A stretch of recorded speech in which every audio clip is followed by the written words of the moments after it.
Shalom Bapak Ibu, ada sukacita pagi hari ini. Pagi ini kita berada di awal bulan, ya awal bulan yang ke-6, bulan Juni. Ya.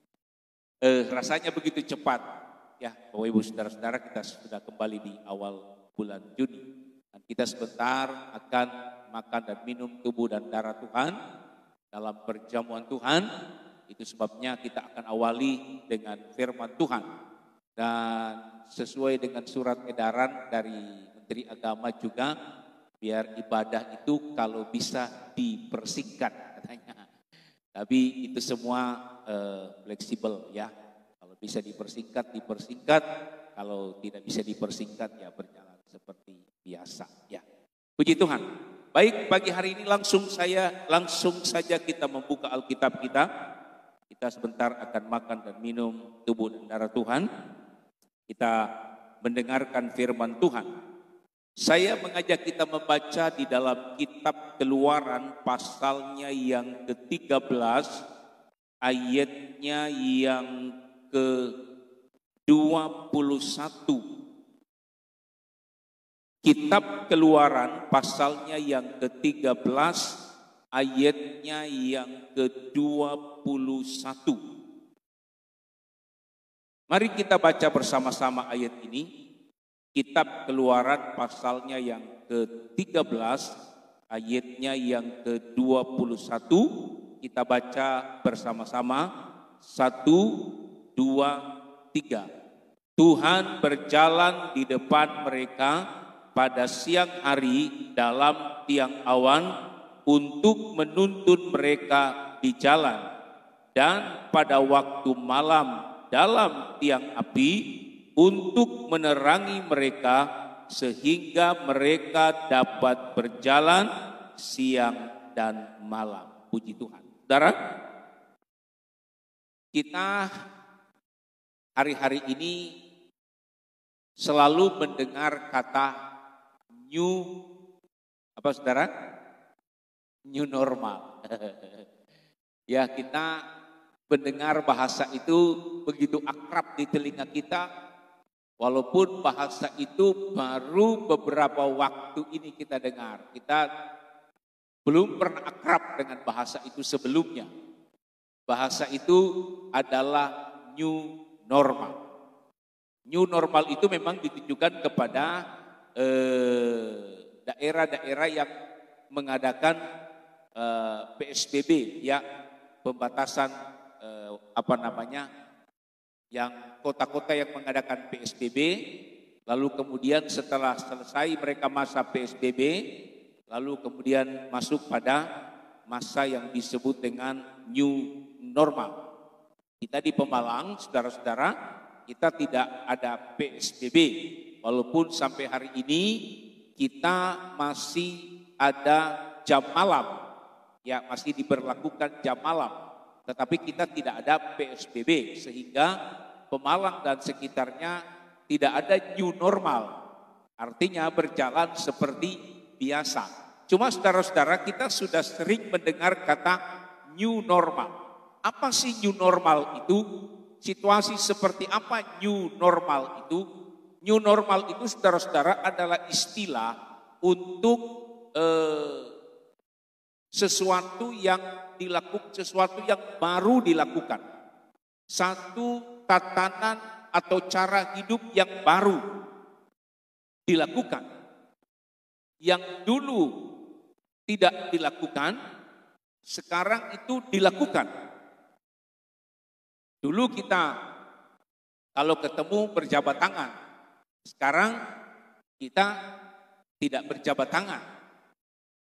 Dulu kita kemana-mana tidak perlu takut. Sekarang kita kemana-mana harus pakai masker. Dulu kita mungkin tidak pernah berurusan dengan cuci tangan.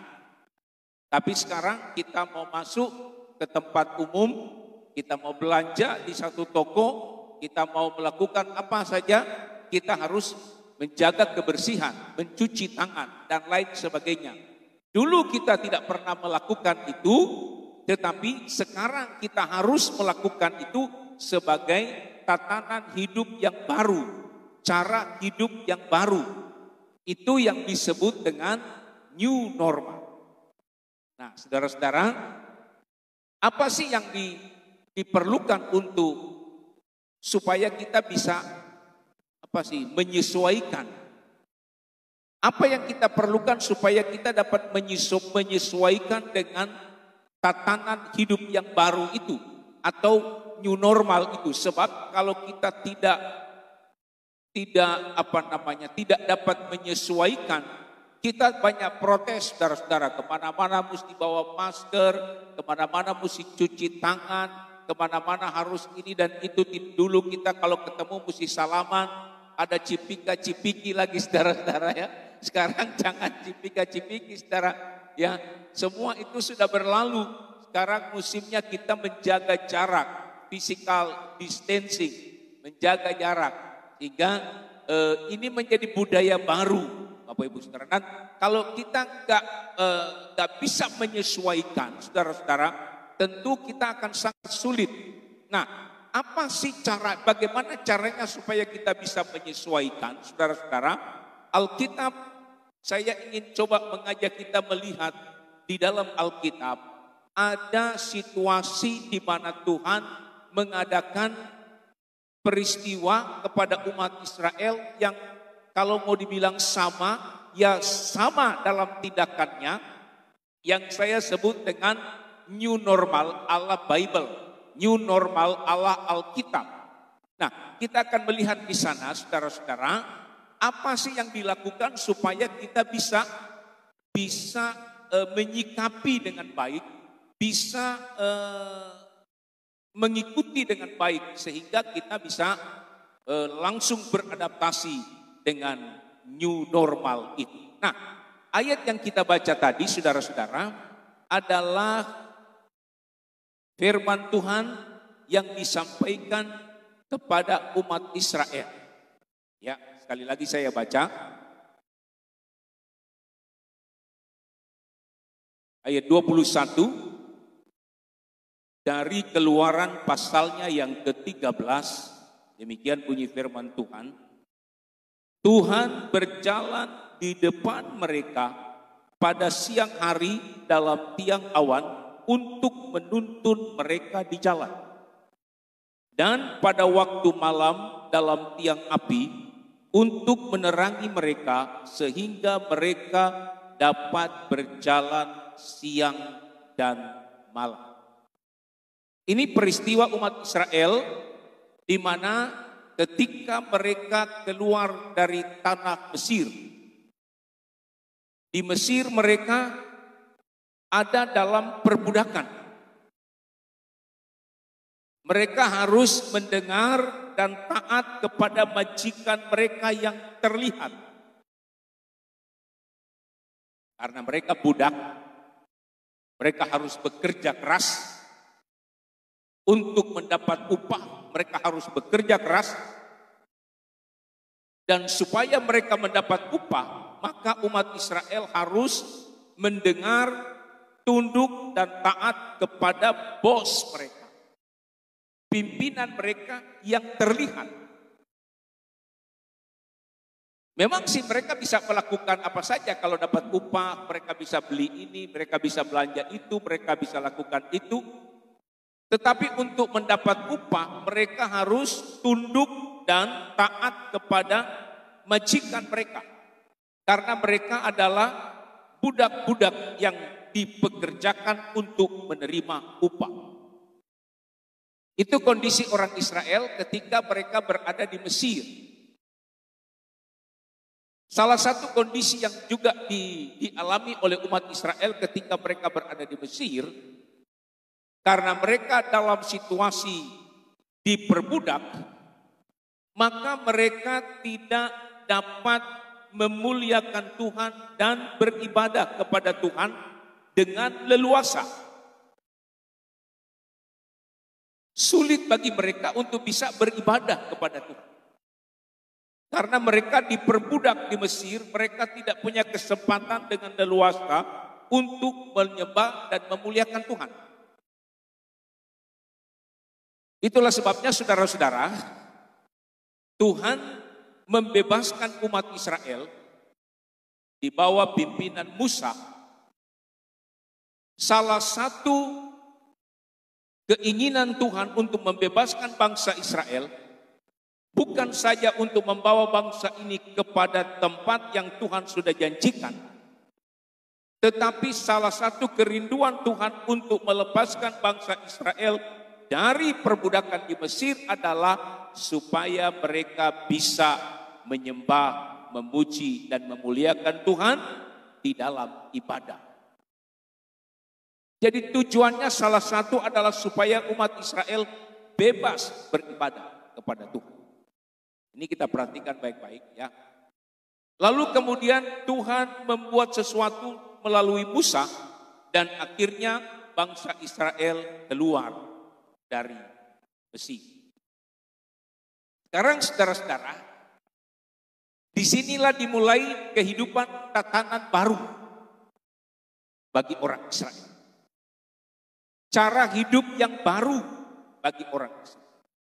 Yang kita kenal dengan istilah kita sekarang adalah new normal. Apa new normal bagi bangsa Israel? Pertama, mereka harus membiasakan diri untuk beribadah kepada Tuhan. Dulu mereka tidak pernah beribadah, mereka sulit untuk bisa beribadah. Sekarang ketika mereka keluar dari tanah Mesir, mereka harus beribadah kepada Tuhan. Ini tatanan hidup yang baru bagi umat Israel. Yang kedua, saudara-saudara, dulu mereka taat kepada pimpinan atau pemimpin yang menggaji mereka, yang mengupah mereka, yang kelihatan. Sekarang mereka harus tunduk dan taat kepada Tuhan yang menuntun mereka yang tidak terlihat. Coba bayangkan Bapak Ibu Saudara, bagaimana merubah tatanan itu. Biasanya mereka kalau salah dimarah sama bosnya, biasanya orang yang di hadapan mereka terlihat, saudara-saudara, yang kasih makan mereka, yang kasih upah mereka terlihat. Sekarang mereka harus mengikuti tiang awan dan tiang api. Pembacaan doa kita, pembacaan firman Tuhan setelah doa, tiap Jumat sudah sampai di kitab Bilangan.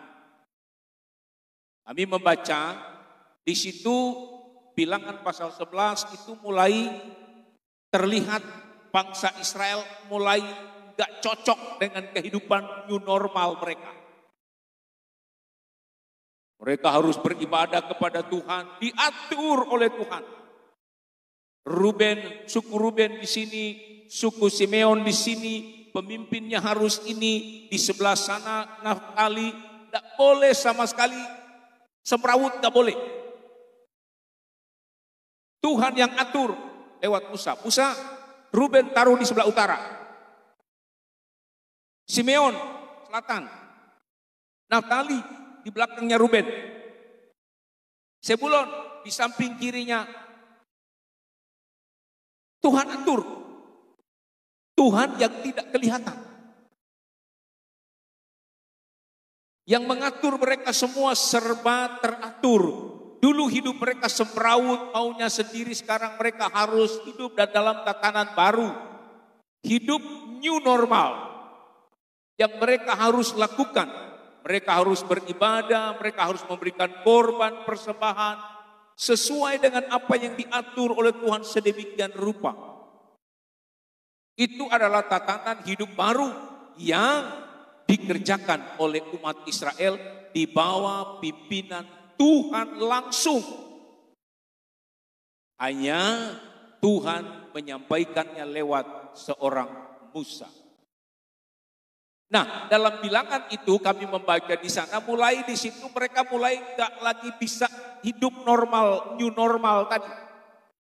Mereka mulai bantah, mereka mulai ini bagaimana ini, dulu kita di Mesir begini, dulu kita di Mesir begitu, sekarang kami di sini kok begini. Nah, Mereka mulai tidak bisa beradaptasi dengan new normal Allah perjanjian lama. Mereka mulai tidak bisa beradaptasi dengan tatanan baru yang Tuhan berikan kepada mereka. Yang harusnya mereka lakukan, saudara-saudara. Sehingga apa yang terjadi, saudara-saudara, coba bayangkan mereka dituntun oleh tiang awan dan tiang api. Kalau siang Tuhan berikan mereka tiang awan. Mereka ini di gurun, padang gurun. Tuhan berikan mereka tiang awan untuk membuat mereka tidak kepanasan. Lalu malam hari Tuhan berikan mereka tiang api. Supaya menerangi mereka. Kedua, membuat mereka tidak kedinginan. Tiang api. Dan saudara-saudara, mereka harus betul-betul perhatikan tiang awan dan tiang api itu. Sebab kalau tiang awan dan tiang api itu mulai bergerak, maka tanpa perlu dikomando, saudara-saudara, semua bangsa itu akan kukut barang-barangnya, kemahnya akan kukut cepat-cepat. Mereka harus berangkat. Tidak ada komando lain. Awan itu mulai bergerak, maka semua harus dibereskan. Tenda-tenda dibereskan semua, lalu mereka jalan. Jalan terus, kapan tiang awan itu berhenti, maka di situ mereka pasang lagi tenda untuk tinggal di situ. Mereka tidak pernah tahu kapan mereka jalan, berapa waktu jalan. Mereka tinggal di situ kapan, ada kalanya cuma 2-3 hari, bongkar lagi, jalan lagi saudara-saudara. Ada kalanya mereka udah siap-siap, jangan-jangan 2-3 hari ini kita bongkar lagi nih tenda nih. Ternyata lama, 2-3 bulan mereka harus tinggal di situ. Jadi betul-betul saudara-saudara diperlukan untuk menyesuaikan itu diperlukan satu hal yang menjadi pelajaran bagi kita pagi. Apa yang diperlukan untuk kita bisa menyesuaikan dengan hidup normal baru atau tatanan hidup baru? Yang diperlukan adalah ketaatan. Coba bilang sama-sama dengan saya, ketaatan. 1, 2, 3, ketaatan. Ini yang bisa menyikapi, ini yang bisa membuat kita bisa menyikapi hidup dalam kondisi tatanan baru. Hidup new normal. Hidup harus penuh dengan ketaatan. Bangsa Israel memberikan contoh kepada kita kalau mereka hidup taat. Walaupun mereka banding-bandingkan, dulu kita di Mesir begini, dulu kita di Mesir boleh begitu, sekarang kok begini. Kalau mereka tidak taat, maka Tuhan yang akan membinasakan mereka. Sekarang saudara-saudara sama dengan kita. Apa yang harus kita lakukan supaya kita bisa hidup baik dalam tatanan yang baru ini? Jalan pakai masker, harus jaga kebersihan, tidak boleh kumpul banyak-banyak, berbicara harus jauh-jauh. Apa yang harus kita lakukan supaya kita tidak ngomel seperti orang Israel? Satu-satunya cara adalah kita belajar hidup dalam ketaatan. Israel harus taat. Kalau mereka taat kepada Tuhan, kapan saja tiang api, tiang awan itu berangkat, mereka harus berangkat. Kapan mereka beribadah, Tuhan bilang kalau kamu beribadah aku akan memberkati rotimu, airmu, aku akan menjauhkan engkau dari sakit penyakit. Tuhan sudah kasih tahu itu, kalau mereka taat melakukannya, maka berkat ibadah itu menyertai hidup mereka. Satu saja, asalkan mereka hidup dengan ketaatan. Nah bagi kita saudara-saudara, jemaat Tuhan yang dikasihi Tuhan, kalau kita tidak mau ikut dapat melakukan hidup tatanan baru ini supaya kita terhindar dari wabah COVID-19 ini, maka tidak ada jalan yang lain selain kita taat kepada anjuran pemerintah. Tidak ada jalan lain. Kurangi bepergian, Kurangi kumpul-kumpul, walaupun mungkin kan teman saya itu kan sudah biasa atau dengan saya. Sehingga akhirnya kumpul-kumpul saudara-saudara karena sudah biasa dianggap itu menjadi kebiasaan. Padahal kita dianjurkan untuk tidak boleh kumpul-kumpul bersama. Kalau sampai kita tidak taat anjuran itu, maka konsekuensinya kita akan berhadapan dengan penyakit wabah yang sedang mengintai hidup kita. Jadi untuk menghindar, untuk supaya kita terjaga baik-baik, di samping kita memperbaiki pola hidup kita menjadi pola hidup yang lebih sehat, yang kedua kita harus belajar untuk mengikuti anjuran dari pemerintah. Yang kedua, saudara-saudara, di samping ketaatan kepada pemerintah, maka firman Allah mengajarkan kepada kita lewat perjalanan umat Israel ini pun kita harus belajar untuk taat kepada Tuhan. Umat Israel harus taat untuk beribadah kepada Tuhan. Sebab kalau mereka taat beribadah kepada Tuhan, maka berkat ibadah itu akan menyertai hidup mereka. Bisa bilang amin Bapak Ibu saudara-saudara. Memang Israel ini luar biasa saudara-saudara. Mereka dipaksa untuk harus beribadah.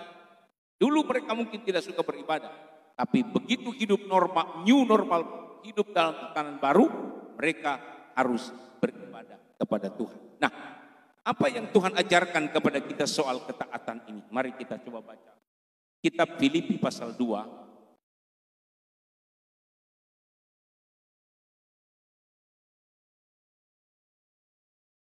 Kita akan melihat bersama, kita akan sama-sama memperhatikan Filipi pasal 2 ayatnya yang ke-12. Ini perkataan Paulus kepada jemaat di Filipi. Mari kita baca sama-sama. Filipi pasal 2 ayat 12, demikian bunyi firman Tuhan. Filipi 2 ayat 12, 1, 2, 3. Hai saudara-saudaraku yang kekasih, kamu senantiasa taat, karena itu tetaplah kerjakan keselamatanmu dengan takut dan gentar, bukan saja seperti waktu aku masih hadir, tetapi terlebih pula sekarang waktu aku tidak hadir. Ini saudara-saudara, pesan Paulus firman Tuhan kepada jemaat Tuhan yang ada di Filipi. Kerjakanlah keselamatanmu dengan takut dan gentar, dengan penuh ketaatan kepada Tuhan, baik waktu aku hadir, waktu kelihatan, maupun waktu aku tidak hadir. Jadi dimanapun Bapak Ibu Saudara berada, firman Allah mengajarkan kepada kita, hiduplah dengan ketaatan. Ya.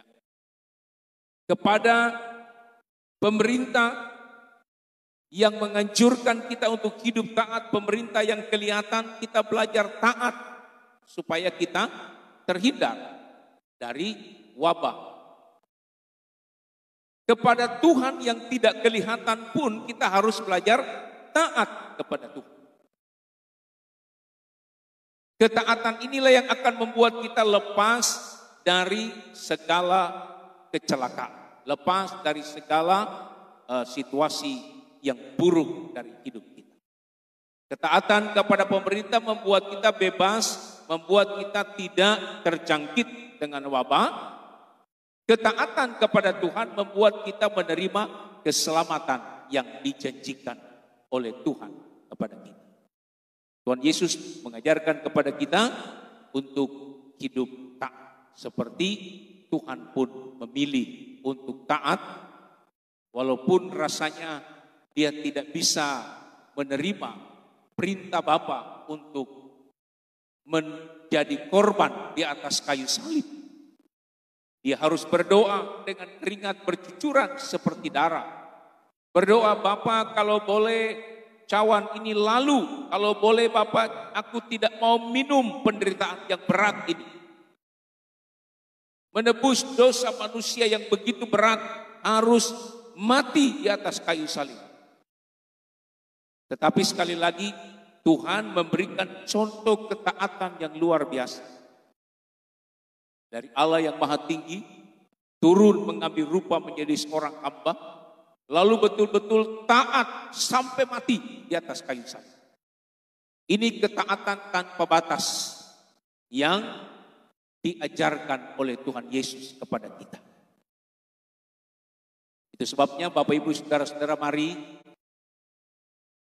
saya tidak perpanjang pada pagi hari ini, tetapi mari biarlah kiranya apa yang disampaikan pagi hari ini mengingatkan kita supaya hidup dalam ketaatan, sehingga dimanapun kita berada, taat itu membawa kita kepada keselamatan. Keselamatan ketika kita berada di tengah-tengah pandemi yang luar biasa ini, dan juga keselamatan ketika kita bersama-sama dengan Tuhan di surga yang kekal. Tuhan Yesus memberkati. Saya kira ini yang mungkin dapat saya sampaikan pagi hari ini, Bapak Ibu Saudara. Kita akan berdiri bersama-sama, kita akan berdoa bersama-sama. Bentar kita akan makan dan minum tubuh dan darah Tuhan. Maka kita akan sama-sama menikmati roti dan anggur ini sebagai tubuh dan darah Tuhan untuk kita nikmati dan menjadi berkat bagi kita semua. Tuhan Yesus memberkati. Mari Bapak Ibu Saudara, kita berdiri bersama-sama.